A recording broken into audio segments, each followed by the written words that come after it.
사남 유튜브에 오신 걸 환영합니다. 자, 여러분들, 어마어마한 돈이 이 XLK, 이게 진짜 테크주들 2위에 해당하는 사이즈를 가지고 있는 72빌리언 달러, 720억 달러를 매니지하는 진짜 어마어마한 사이즈의 S&P 500의 테크 지수를 추종하는 ETF거든요. 예, 근데 얘네들이 뭐 요거는 제가 전에 올렸던 영상을 보시면 알겠지만 XLK가 이 ETF가 추종하는 룰이 있으면 뭐냐면은 5% 이상의 주식을 2개 회사밖에 못 갖고 있는다. 그리고 그 2개 회사는 항상 전 세계 시총 1위와 2위 기업이어야 된다라는 룰이 있습니다. 자, 근데 요즘에 엔비디아의 주가가 뛰어오르면서 애플의 주가를 뛰어넘었었죠. 그래서 우리가 황비디아 하면서 유사남이 비키니 입겠네 했잖아요. 자, 근데 이 XLK라는 회사가 결국 여기에 대해서 리밸런싱을 발표를 했고, 리밸런싱을 한다고 했고, 그렇기 때문에 엔비디아가 올라갈 거다라고 생각을 하는데, 자, 일단 그 전에 앞서서 좀 재미난 게 어마어마한 돈이 이 XLK라는 이 ETF에 들어왔다고 합니다. 이게 그냥 금액이 아니고 여러분들 8빌리언 달러, 와, 여러분 10조 원에 해당하는 금액이 갑작스럽게 이 ETF에 현금이 흘러 들어왔대요. 야, 이렇게 되면 야, 이거 XLK 다들 나스닥 가는 거 아니야? S&P 500 가는 거 아니야? 라고 생각을 할 수 있지만 그렇지만 아닙니다. 요거를 통해서 밝혀진 게 있어요. 이게 뭐냐? XLK ETF 뮤추얼 펀드가 사용하는 더러운 면세 테크닉이 있었던 거예요. 나도 이거 하면서 처음 알았는데, 자, 8빌리언 달러에 해당하는 자금이 ETF에 들어온다라는 건 사실 뉴스에 안 날 수가 없는 소식입니다. 근데 사실 뉴스에 안 나요. 이거에 대해서 보도를 해주는 뉴스가 아무데도 없더라고요. 여러분, 비트코인에 8빌리언 달러 자금 들어온다. 그럼 여러분 막 흥분할 거 아니야. 근데 이 XLK라는 ETF에 10조 원이 들어왔는데 아무도 신경을 안 써. 뉴스도 블룸버그밖에 안 냈어. 이게 왜 그러냐면 금방 빠져나갈 금액이라고, 아주 기관의 더러운 면세 테크닉을 활용한 장치이기 때문이에요. 이걸 뭐라고 하냐면요, 바로 heartbeat training이라고요. 심장박동 트레이닝. 네, 그거 아시죠? Listen to my heartbeat waiting for you. 이 노래 아시죠? 네, 요거처럼 XLK가 자기가 가진 주식을 리밸런싱 하는데 갑작스럽게 8빌리언 달러가 들어왔고, 사실 이거는 금방 빠져나갈 돈인 하트비트 트레이딩에 쓸 돈이다라는 소식이 전달이 됐고, 여기에 대해서 블룸버그가 이렇게 표현을 했습니다. 갑작스럽게 XLK에 어마어마한 현금이 들어왔지만 이거는 리밸런싱을 활용하기 위한 굉장히 더러운 방식이다 라고 블룸버그에서 이렇게 여기에 대해서 보도를 했는데, 사실 여러분들 생각해보면요, 만약에 내가 주식을 갖고 있다, 내가 주식을 갖고 있으면 여기에 대해서 내가 리밸런싱을 한다면, 내가 XLK처럼 리밸런싱을 한다면 애플의 비중을 줄이고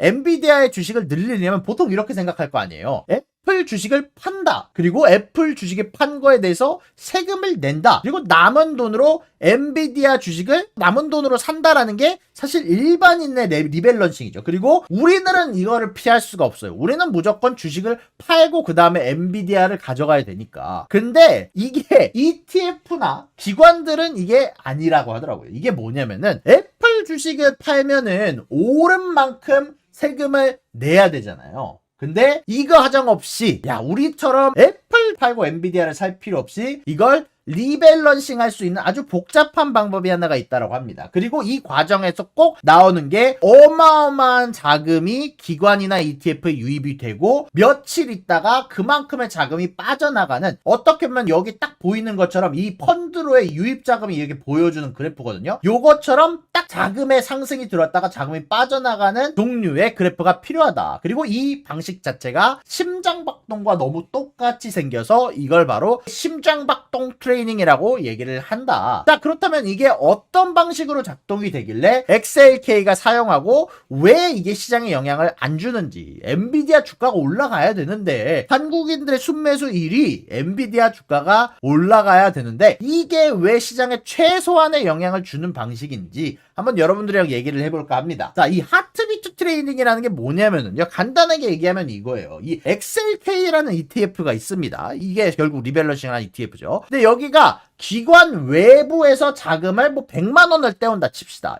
100만 원의 현금을 가지고 와. 그러면은 여기에 대해서 기관이 환불을 해달라고 하는 거야. 이거 100만 원을 놓고 한 일주일 있다가 나 환불해줘. 나 네 ETF 안 살래라고 얘기를 하는 겁니다. 환불을 하고 해약을 하는데 원래 그러면 100만 원 현금을 줘야 될 것 같잖아. 근데 그게 아니라 애플 주식을 주는 거야. 그래서 애플 주식을 시장에 팔지 않고도 직접 현금을 받은 다음에 그걸 환불해주는 방식으로 애플을 주는 거다 보니까 이거를 XLK가 세금을 낼 필요가 없답니다. 요거를 뭐 간단하게 조금 더 쉽게 설명을 하자면 이거예요. 여러분들 슈퍼마켓에 가서 내가 김치만두를 샀어. 김치만두를 샀는데 나 이거 환불해줘 라고 하니까 현금으로는 못 드리고 고기만두로 드릴게요 라고 하니까 이 고기만두에 대한 세금을 그 슈퍼마켓에서 낼 필요가 없는 거지. 이게 기관의 진짜 아주 교묘한 세금을 피하는 테크닉인데 요걸 조금 더 복잡하게 하면 이렇게 됩니다. 자, 어떻게 되냐면은 기관이 외부 자금으로 이제 100만 원의 현금을 XLK를 ETF를 사는 거지. 그러고 나서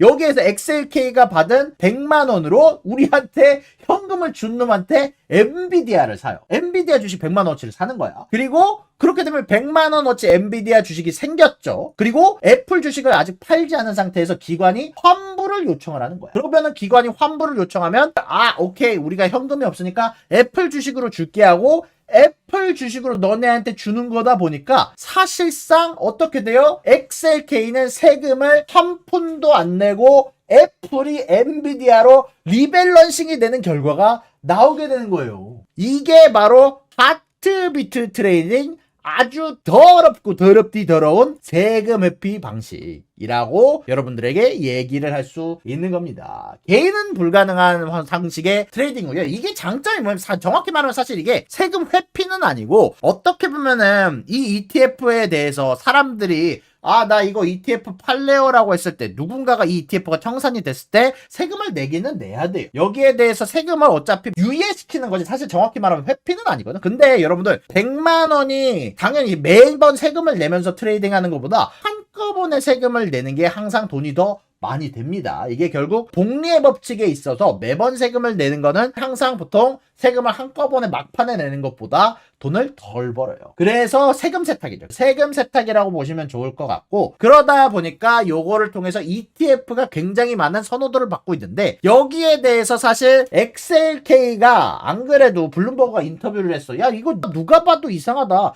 야 말도 안 되니 니네 평소에 몇백 밀리언 달러에 해당하는 주식의 거래밖에 없는데 갑작스럽게 리밸런싱 전날에 10조 원. 야, 평소에 들어오는 자금이 뭐 5천억 정도야. 5천억 정도의 자금만 들어오는데 갑자기 어느 날 10조 원? 10조 원의 자금이 들어왔어. 누가 봐도 이거 이상한데 니네 이거 하트비트 트레이딩 하는 거 아니야? 라고 얘기를 하고 있는데 사실 여기에 대해서 답변하지 않겠다라고 얘기를 했대요. 뭐 그러면 간단하죠. 간단하게 얘기를 하면 XLK는 하트비트 트레이딩을 할 거고 아직 완료가 된 건 아니에요. 말씀드렸지만 하트비트가 완료가 되기 위해선 XLK에서 자금이 빠져나가는 것까지 완료가 돼야 되는데 아직까지 이게 나오진 않았다고 해요. 자, 근데 여러분들 이게 이 하트비트 트레이딩이 가능한 이유에 대해서 좀 얘기를 해볼 텐데 원래 1969년에 이 텍스 리폼 액트라고 있어요. 여기에 대해서 개정안이 나왔는데 이게 뭐냐면 자산운용사가 포트폴리오에서 자산을 팔 때 현금으로 매도하지 않고 주식이나 다른 자산 자체를 거래 대상으로 전달하면 물물교환을 하면은 자본소득에 대한 세금을 면제를 한다라는 법안이 이 텍스 리폼 액트에 포함이 되어 있어요. 그러다 보니까 이 방식을 통해서 자산운용사는 투자자가 ETF를 팔기 전까지 사실 내가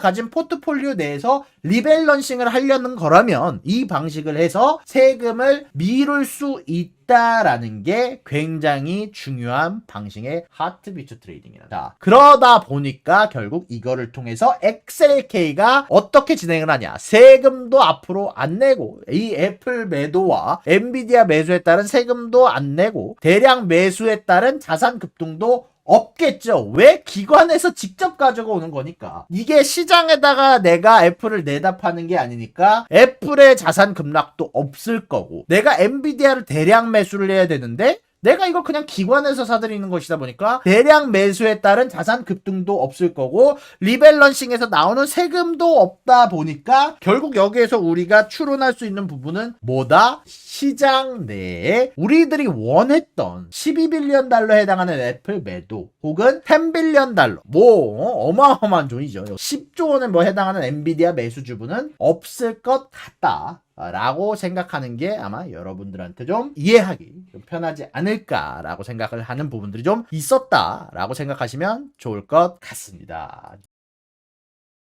구독과 좋아요는 사랑입니다, 여러분. 유사남의 구독과 좋아요를 눌러주세요. 그리고 여기 있는 비디오도 여러분들을 위해 준비한 거니까 여러분들이 항상 살펴봐 주시면 감사하겠습니다.